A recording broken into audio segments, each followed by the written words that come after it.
Hello guys, this is chart truth. और जैसा हमने प्रॉमिस किया था पिछले वीडियो में, जो कि इंट्रोडक्टरी वीडियो थी, आज हम आपके लिए लेके आए हैं टेक्निकल एनालिसिस का फर्स्ट वीडियो। और यार, आप लोगों के लिए पूरा प्लान करके रखा है कि सीरीज में किस टाइप से वीडियोस आनी चाहिए जिससे कि आपको मैक्सिमम बेनिफिट मिले। तो द फर्स्ट वीडियो टुडे, जैसा कि आपने थंबनेल में देख लिया होगा, सपोर्ट रेजिस्टेंस कैसे मार्क करें और रेंज में किस तरह से काम करें। आपको लग रहा होगा बेसिक वीडियो है, इससे क्या ही हो जाएगा। मैं आपको बता रहा हूँ कि ये ऐसी वीडियो होने वाली है कि सिर्फ इसके बेसिस पे आप ट्रेड कर सकते हैं, सिर्फ इसके बेसिस पे। तो बिना टाइम वेस्ट किए शुरू करते हैं। तो पहले हम जाएंगे ट्रेडिंग व्यू पे और रैंडम एक स्टॉक उठाऊंगा, ब्लू चिप स्टॉक उठाऊंगा। ऐसे फालतू के स्टॉक्स में आपको नहीं दिखाऊंगा काम करके, ब्लू चिप स्टॉक जिस पे आपको काम करना है वो दिखाऊंगा। और उसके बाद हम लोग थोड़ा बहुत बैंक निफ्टी निफ्टी पे भी किस तरह से वर्क करती है ये चीज़ें, ये भी देखेंगे। चलिए, तो पहला स्टॉक जो हम उठा रहे हैं, मैं अपने आप को साइड में कर लेता हूं और चार्ट को फोकस में लाते हैं। सो रिलायंस खोलते हैं यार। तो वहीं पे मैं आपको रियल टाइम समझाऊंगा कि सपोर्ट रेजिस्टेंस क्या होता है, क्यों काम करता है, कैसे इससे हम काम ले सकते हैं। देखो यार, ये सब पहले मैं क्लियर कर देता हूँ। पहले आपको मैंने प्रीवियस वीडियो में दिखाया था कि किस तरह से लाइन खींच सकते हैं। मान लो मुझे यहाँ एक लाइन खींचनी है, मैं ऑल्ट एच दबाऊंगा, एक लाइन आ गई, एक लाइन आ गई। अब मैं आपको बताऊंगा कि कैसे सिर्फ ये लाइनें खींच के आप पैसे बना सकते हो मार्केट से। बहुत इजी है, थोड़ा फोकस करोगे, डरोगे नहीं तो सब होगा। अब देखो, दो चीजों की मैंने बात करी, दो चीजों की मैंने बात करी, सपोर्ट एंड रेजिस्टेंस। तो यार, जिसको भी थोड़ी बहुत भी इंग्लिश आती है, अगर नहीं आती तो कोई बात नहीं, मैं बता रहा हूं। सपोर्ट का मतलब होता है कोई चीज जब आपको नीचे जाने से बचाए, सपोर्ट है वो आपको गिरने से रोक रही है। रेजिस्टेंस होती है रुकावट, जो आपको बढ़ने से रोके। तो प्राइस के साथ भी वैसा ही चलता है कि आप अगर देखोगे, लोग बहुत कोरोना क्रैश करते हैं ना। लोग बोलते हैं, there is a very famous quote of Warren Buffett कि मार्केट को टाइम नहीं कर सकते। कुछ हद तक सही है, टाइम नहीं कर सकते, पर लोकेशन बता सकते हैं, कोऑर्डिनेट्स बता सकते हैं, गेस की जा सकती है, एक इंटेलिजेंट गेसिंग की जा सकती है जिससे कि आप पैसे बना सकते हो। अगर टाइम नहीं कर सकते तो पैसे कैसे बनाओगे? टाइम कर सकते हैं, कब होगा ये नहीं बता सकते, पर होगा ये बता सकते हैं। कैसे बताते हैं? This is the fall of corona, right? Weekly chart है, वीकली चार्ट है, ऐसा कोई बहुत छोटा टाइम फ्रेम नहीं, वीकली चार्ट है। यहां पे आके मार्केट गिरना बंद हो गई। चलिए यहां पे एक लाइन खींच देते हैं। मैं अब चार्ट को जब बड़ा करता हूं ना, तो मुझे क्या पता चलता है कि 2017 के टाइम पे यहां पे रिलायंस रुकी हुई थी, रुकी हुई थी, उसको वहां से गिरने नहीं दिया गया था। वो क्या थी? इसकी सपोर्ट थी, सपोर्ट थी। तो इसने उसे गिरने से रोक लिया। इसको थोड़ा एडजस्ट कर लीजिए, देखिए यहां पे प्राइस नहीं गिर रही है। तो उसके 3 साल के बाद 2020 में रिलायंस को वहां से गिरने से रोक लिया। वर्क किया, राइट? ये हुई सपोर्ट की बात। ये एक बहुत ही बेसिक डेफिनेशन है सपोर्ट की, कि जहां तक प्राइस पहले बची है वहां पे और बायर बैठे हैं, वहां से उसको गिरने नहीं देंगे। उनको लगेगा कि ये फेयर प्राइस है, यहां से बाय करो, और वहां से स्टॉक उठ जाएगा। ये सपोर्ट होता है। अब क्या हमेशा सपोर्ट वर्क करता है? अगर आप उसी तरह से सोचो तो यहां पे भी तो प्राइस गिरने से बचा था, तो अगली बार आया तो यहां पे देखो बचा। तो इसको अगर मैं मार्क करूं, लेकिन इस बार प्राइस उसको नहीं बचा पाया। उसने कोशिश करी। अगर आपने कैंडल स्टिक पिछली वीडियो देखी तो मैंने कैंडल स्टिक की बात की थी, शैडोज और बॉडीज की। लॉन्ग विक रिजेक्शन नीचे से मिली, मतलब कि प्राइस को यहां पे भी रोका, यहां पे भी रोका, और फिर यहां पे कोशिश की, नहीं रोक पाया, बट अगले सपोर्ट ने बचा लिया। That is support for you. तो सपोर्ट फेल भी हो सकता है, but that is what trading is about. You work on probabilities, not certainties. Probability होती है कुछ होगा तो आप काम करते हो, सर्टेनिटी किसी बात की नहीं। Now what is resistance? मुझे क्या दिखा यहाँ पे? अगर मैं यहाँ पे बैठा होता, यहाँ पे प्राइस आके यार थोड़ा रुका, उसने हॉल्ट लिया, तो मैं यहाँ पे एक लाइन बनाता हूँ। अब मैं देख रहा हूं प्राइस पहले भी वहां आके रुक चुका है, एक बार उससे पहले भी यहां पे कंसोलिडेट करके गिर चुका है। तो मतलब क्या ये ऐसा पॉइंट था जिससे प्राइस बढ़ नहीं पा रहा था? मतलब कि ऐसी कोई जगह जहां से प्राइस को बढ़ने में दिक्कत हो, उसको हम बोलते हैं रेजिस्टेंस। उसको भी हम ऐसे लाइन से मार्क करते हैं, वैसे एक वीडियो के बाद में बताऊंगा, पहले ये समझ लो। तो ऐसे जोन को देखो, एक बार आने की कोशिश की, नहीं बढ़ पाया, फिर कोशिश की, नहीं बढ़ पाया, फिर कोशिश की, नहीं बढ़ पाया, लेकिन जब बढ़ा तो कितना जोर से बढ़ा, कितना ऊपर तक गया, कितना ऊपर गया एक्यूरेटली बताओ तो 20% अप जा चुका है, अभी भी रुका नहीं। तो इससे मुझे क्या समझ में आ रहा है कि एक तो सपोर्ट रेजिस्टेंस ऐसे जोन होते हैं जहां से पार करना मुश्किल है, लेकिन अगर एक बार पार कर गया तो मुझे एक अच्छा मूवमेंट मिल सकता है। और as a trader what I am looking for is movement, कि कहीं मुझे मेरे डायरेक्शन में मूवमेंट मिल जाए तो मैं काम कर लूं। That is what I am looking for. तो बिगिनर्स के लिए मैं बता दूं, प्राइस एक्शन तीन चीजों का बना होता है। हॉरिजॉन्टल लाइन यानी support resistance, trend line, supply demand zone. इन दो की बात हम आज करने वाले हैं। ट्रेंड लाइन क्या होती है? आप सपोर्ट रेजिस्टेंस समझ गए, बंद करो इसको। ट्रेंड लाइन क्या चीज होती है? इसके ऊपर आपको बहुत वीडियोस मिल जाएंगे, पर कोई भी इसकी कमजोरियों की बात नहीं करता, सब स्ट्रेंथ की बात करते हैं। हम कमजोरी की बात करेंगे। ट्रेंड लाइन क्या होती है कि जब प्राइस एक ही पॉइंट, एक स्लोप वाली लाइन से बार बार सपोर्ट ले या बार बार रेजिस्टेंस ले, तो हम बोलते हैं उसे ट्रेंड लाइन। जैसे कि देखो, मान लीजिए मैंने इन दो लाइंस को जोड़ दिया, यहां इन दो पॉइंट्स को स्लोप से, एक हॉरिजॉन्टल लाइन तो नहीं है, एक स्लोप है। रिलायंस ने क्या किया वीकली टाइम फ्रेम पे, वापस ये तीसरी बार जब वहां आया तो गिर गया, राइट, गिर गया। तो यहां पे क्या, इन दो पॉइंट को कनेक्ट करने से मुझे ये तीसरी बार का ट्रेड मिलता कि यहां पे इसे रेजिस्टेंस मिल रहा है तो मैं शॉर्ट कर दूं? मिलता। अब इसके साथ दिक्कत क्या है वो बताता हूं। पहले तो ये तो रेजिस्टेंस के केस में ट्रेंड लाइन इस तरह से ड्रॉ करते हैं। मैं सपोर्ट का आपको खोज के दिखाता हूं। सपोर्ट का अगर खोजें तो चलिए डेली टाइम फ्रेम पे आते हैं। डेली टाइम फ्रेम पे आके let me find an example. मैं रियल टाइम एग्जांपल खोज रहा हूं कि आपको कुछ रियल टाइम में कैसे देखते हैं वो हेल्प मिले, है कि नहीं।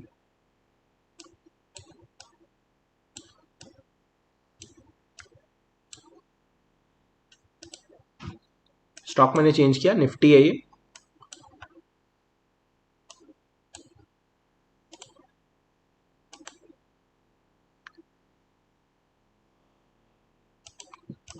यस, निफ्टी में एक मल्टी डे ट्रेंड लाइन है ये। देखो यहां पे एक बार बाउंस किया तो उसके बाद है कि यहां इस जोन पे फिर से 3 बार बाउंस कर चुका है। इसका मतलब क्या कि अगली बार अगर यहां पे आता है तो मैं फिर से लॉन्ग जाने की सोच सकता हूं। एंड देखो जब अगली बार आया, एक बार यहां आया, फिर एक बार यहां आया, और आज देखो निफ्टी अपने ऑल टाइम हाई को रीच कर चुका है। That is the power of trend lines. But weakness क्या है? वीकनेस ये है कि, चलो थोड़ा सा बड़ा कर लेता हूं। जब आप ट्रेंड लाइन ड्रॉ कर रहे हो तो आपका एक बायस है।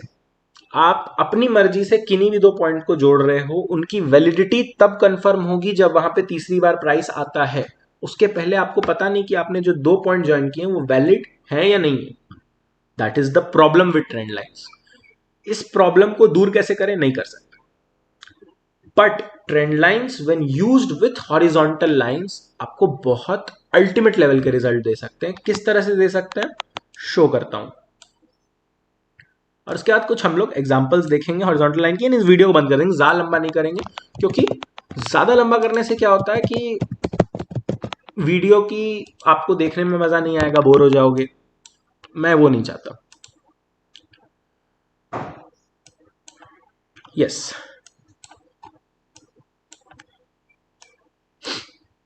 सो trend line, trend line, trend line. Okay, चलिए हम यहां पे आ जाते हैं। मान लीजिए कि आप रिलायंस को यहां कहीं देख रहे थे। अब मैं बोलूं कि आपको कुछ दिख रहा है खास, मुझे तो दिख रहा है। क्या दिख रहा है? मैं यहाँ पे अगर एक बॉक्स बनाऊं, मैंने आपको बॉक्स टूल का यूज सिखाया था। क्यों मैंने यहाँ पे बॉक्स बना रहा हूं?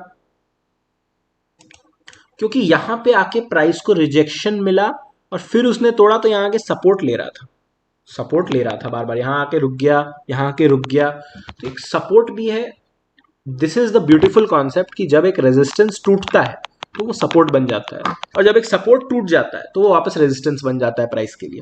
वेरी इंपॉर्टेंट कॉन्सेप्ट, इसको नोट कर लो यार। टेक्निकल एनालिसिस कोई कॉपी बना रहे हो कुछ सीखने के लिए तो यार, मैथ्स के नोट्स बनाते हो तो टेक्निकल एनालिसिस के भी बना लो, बहुत फायदा मिलेगा।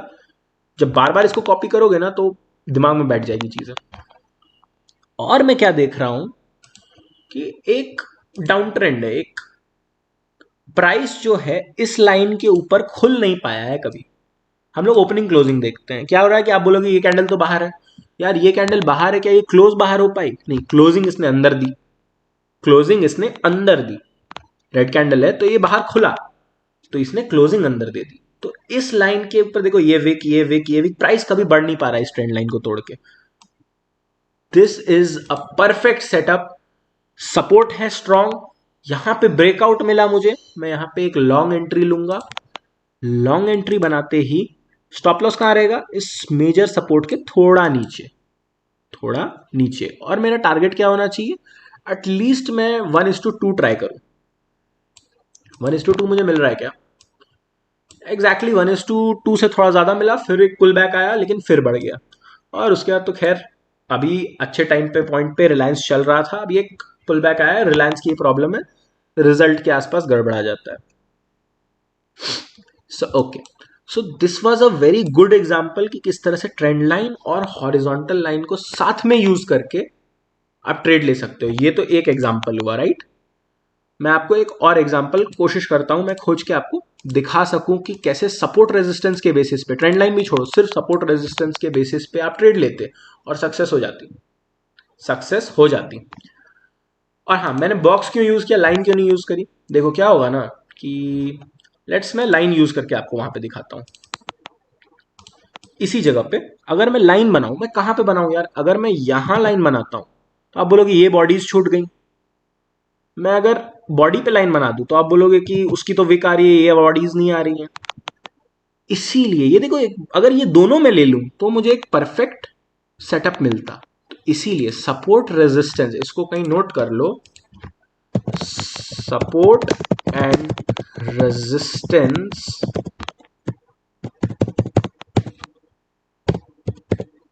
Are never lines, are never lines, always zones. वो एक जोन होते हैं, दे आर ऑलवेज जोन्स। तो आप उसको जोन की तरह ट्रीट करो, ना कि लाइन की तरह। जोन कैसे बनाते हैं यार? बॉक्स से बनाते हैं। तो मैं क्या चाहता हूं कि ये भी कवर हो जाए और ये बॉडीज भी कवर हो जाए, तो मुझे एक थोड़ा सा परफेक्ट अगर मिलना हो तो ये मुझे एक परफेक्ट जोन मिल जाए, राइट? अब हम लोग जोन्स का यूज करेंगे कभी भी सपोर्ट रेजिस्टेंस मार्क करने के लिए। एंट्री एग्जिट मार्क करनी है तो लाइन बना दो यार, लेकिन जोन मार्क करना है तो बॉक्स का यूज करो, रेक्टेंगल टूल का यूज करो। मैंने क्या देखा, यहां पे आते हैं। मैंने देखा कि यहां पे मान लो आप अगले बार ये जब ब्रेकआउट खत्म हुआ, यहां पे आके प्राइस फिर रुक गया है, प्राइस फिर रुक गया। और यहां पे देख रहा हूं कि पहले भी प्राइस रुका है, मतलब प्राइस यहां पे वीक है, इस जोन में, इस जोन में वीक है। अगर मैं मान लो यहां तक बैठा हुआ हूं तो प्राइस गिर गया यार, वीक है। लेकिन अगर अब मैं दिमाग में मेरे क्या चलना चाहिए, what should be my psychology, कि अगर इसको तोड़ता है, 2 बार रुका है, अगर तोड़ा तो बहुत ऊपर जाने वाला है, कुछ करने वाला है प्राइस। देख रहा हूं यहां consolidation, consolidation is the best friend of a trader. Consolidate हुआ, उसके बाद ये देख रहे हो बुलिश कैंडल आई, बहुत बुलिश कैंडल आई, उसने तोड़ा, मैं यहां पे एंट्री ले लूंगा, मैं यहां पे एंट्री ले लूंगा। स्टॉप लॉस कहां रहेगा यार? कंसोलिडेशन के नीचे रहेगा ऑब्वियसली, कि यार वहां तक तो मैं रुकूंगा ना। सपोर्ट क्या होता है कि जहां से प्राइस नीचे नहीं जा पा रहा है, यहां से नहीं जा पा रहा नीचे, तो उसके थोड़ा नीचे मैं अपना स्टॉप लॉस लगा लूंगा। स्विंग ट्रेड है ये, स्विंग ट्रेड है। और एटलीस्ट 1:2 हर बार की तरह मैं ट्राई करूंगा। क्या 1:2 मुझे मिला? ऑब्वियसली मिला, इजीली मिला। थोड़ा एक, इसको क्या बोलते हैं, इसको रीटेस्ट बोलते हैं, कि अपने सपोर्ट को वो वापस से टेस्ट करने आया कि सही में स्ट्रांग था या नहीं था। तोड़ा, रीटेस्ट किया और ऊपर गया। इसी को कुछ इंटेलिजेंट लोग एलियट वेव्स भी बोलते हैं। देख रहे हो, उसके बाद चला गया। दिस इज एलियट वेव, कि पहली एक बड़ी वेव आती है, फिर उसको टेस्ट करने छोटी वेव आती है, फिर एक तीसरी वेव आती है। इस तरह से प्राइस या कोई भी चार्ट काम करता है। ओके, तो दूसरा एग्जांपल मैंने शो किया कि सपोर्ट रेजिस्टेंस से किस तरह से काम। अब आप बोलोगे कि यहां से जब पुल बैक लिया, मान लीजिए आपसे ये एंट्री मिस हो गई थी, तो ये भी तो एक रेजिस्टेंस था, राइट? रेजिस्टेंस था। तो यार यहां पे भी जब रेजिस्टेंस है, तो जब इस बुलिश एनगल्फिंग ने उसको तोड़ा, तो क्या मैं यहां एंट्री नहीं ले सकता? बिल्कुल ले सकता हूं, मैं लूंगा, बिल्कुल लूंगा। और यहां पे क्या है कि रिटेस्ट भी ज्यादा दूर तक नहीं हुआ, बहुत स्ट्रांग था प्राइस, फिर भी मैं स्टॉप लॉस तो अपना लॉजिकल ही रखूंगा। लॉजिकल स्टॉप लॉस क्या है? इसके नीचे है, मुझे 1:2 में खोज रहा हूं, मान लीजिए, तो मैं 1:2 के लिए मुझे 1:1.5 तक मिला। अगर स्टॉप लॉस आप इसके नीचे रखते तो आपको 1:2 मिल जाता, बट गलत बात नहीं करूंगा यार, स्टॉप लॉस आपको लॉजिकल रखना चाहिए यहां तक, समझे? तो अभी तक प्राइस जो है सपोर्ट के तो पास है, और अभी ये चीज चल रही है, ये चीज आपकी चल रही है। और देखो, जो पहले सपोर्ट, इस चीज को मैं हटा देता हूं क्लियर दिखने के लिए, जो पहले रेजिस्टेंस की तरह काम कर रहा था, अब उसने वापस सपोर्ट दिया रिलायंस को। अगर आप इस ट्रेड को लेना चाहते हो तो कल रिजल्ट है, रिजल्ट के टाइम ट्रेड नहीं लेना चाहिए। But I will tell you कि अगर ये टूटता है ना, तो इंट्राडे बेसिस पे तो मिलेगा। अगर शॉर्ट टर्म एक स्विंग लेना है, छोटा सा स्विंग लेना है, कितना आपको मिल सकता है इसमें, टूटता अगर है तो आपको इजीली यहां तक का 4% का टारगेट मिलेगा, अगर फ्यूचर्स और ऑप्शंस में आप काम करते हो। ऐसे तो बिगिनर्स को एडवाइज नहीं करूंगा, करना चाहते हो तो यहां पे एक छोटा स्टॉप लॉस मिलेगा और एक बड़ा ट्रेड मिलेगा। रिजल्ट के बाद यूजुअली रिलायंस की गिरने की टेंडेंसी रहती है, बट टेक्निकल एनालिसिस में उन चीजों पर फोकस नहीं करते, ये तो एक बात है। और अगली बार जब रिलायंस अपने इस रेजिस्टेंस, इस स्टॉप को तोड़े, क्योंकि याद है क्या आप देख रहे हो कि यहाँ पे सपोर्ट भी लिया और यहाँ पे फिर वापस जाते हुए रेजिस्टेंस भी लिया, जब इसको अगर टेस्ट करके ऊपर तोड़े तो आप एक लॉन्ग और बना, आप लॉन्ग और लो, और यहां तक का तो एटलीस्ट टारगेट लो ही लो, 2716 या 2745 तक का। सो आपने देखा किस तरह से सिर्फ सपोर्ट और रेजिस्टेंस यूज करके हमने कुछ एक ट्रेडिंग के आइडियाज बनाए। सिर्फ एक स्टॉक रिलायंस, यार इसको आप निफ्टी बैंक निफ्टी पे भी करना चाहो आप कर सकते हो। कैसे कर सकते हो? ये देखो, 1 आवर टाइम फ्रेम का निफ्टी है, ये बार बार यार यहां पे आके गिर रहा था। जैसे ही प्राइस ने इसको तोड़ा तो कितने का मूव मिला? आप बोलोगे ज्यादा तो नहीं मिला यार, सिर्फ 3% का मिला। 500 point move in Nifty futures, 500 को 50 से मल्टीप्लाई कर लो यार, उतने का प्रॉफिट था ये। और देखो वापस जब गिरने लगा तो उसको टेस्ट कर रहा है, समझ रहे हो? समझ रहे हो? बिल्कुल, ये चीज रहती है सपोर्ट रेजिस्टेंस की। अब इसके नेक्स्ट वीडियो में हम और दो इंपॉर्टेंट कंसेप्ट्स की बात करेंगे। इस वीडियो को यहां पे क्लोज कर रहे हैं। होपफुली आपको समझ में आ गया कि आपको दिख रहा होगा कि यहाँ पे एक रेजिस्टेंस है निफ्टी का जो ऑल टाइम हाई भी है, अगर उसको अब ब्रेक करेगा तो और एक अप मूव मिलेगा, ये बुल मार्केट चलता रहेगा। लेकिन अगर वहां से फिर गिरने लगा तब मामला थोड़ा बिगड़ जाएगा। ओके, सो आपने आज नया क्या सीखा? अगर आप बिगिनर थे कि मार्केट किस तरह से बिहेव करता है, अपने सपोर्ट और रेजिस्टेंस नए नए क्रिएट करता है, उन्हीं को टेस्ट करता है, उन्हीं को तोड़ता है, उन्हीं को रीटेस्ट करता है और फिर नए सपोर्ट रेजिस्टेंस बनाता है। That is basically how market moves, and इसके बेसिस पे आप ट्रेडिंग कर सकते हो। No indicators, nothing is required, सिर्फ इसके बेसिस पे ट्रेडिंग कर सकते हो। Okay, so have a nice day. और यार अगर कुछ वैल्यू ऐड हुई, अगर आपके लाइफ में कुछ भी वैल्यू ऐड हुई इस वीडियो से, तो जरूर यार इस वीडियो को शेयर करना, ज्यादा से ज्यादा लोगों तक पहुंचाना जो कि ट्रेडिंग में इंटरेस्टेड हैं। आजकल काफी लोग ट्रेडिंग में इंटरेस्टेड रहते हैं पर जेन्युइन सोर्सेज नहीं मिलते उनको। तो ये अगर आपको लगता है एक जेन्युइन सोर्स है सीखने का, आपने आज कुछ नया सीखा, आपको एक ट्रेड आइडिया मैंने दिया रिलायंस का, तो यार जरूर consider sharing this channel with your friends. Okay, thank you.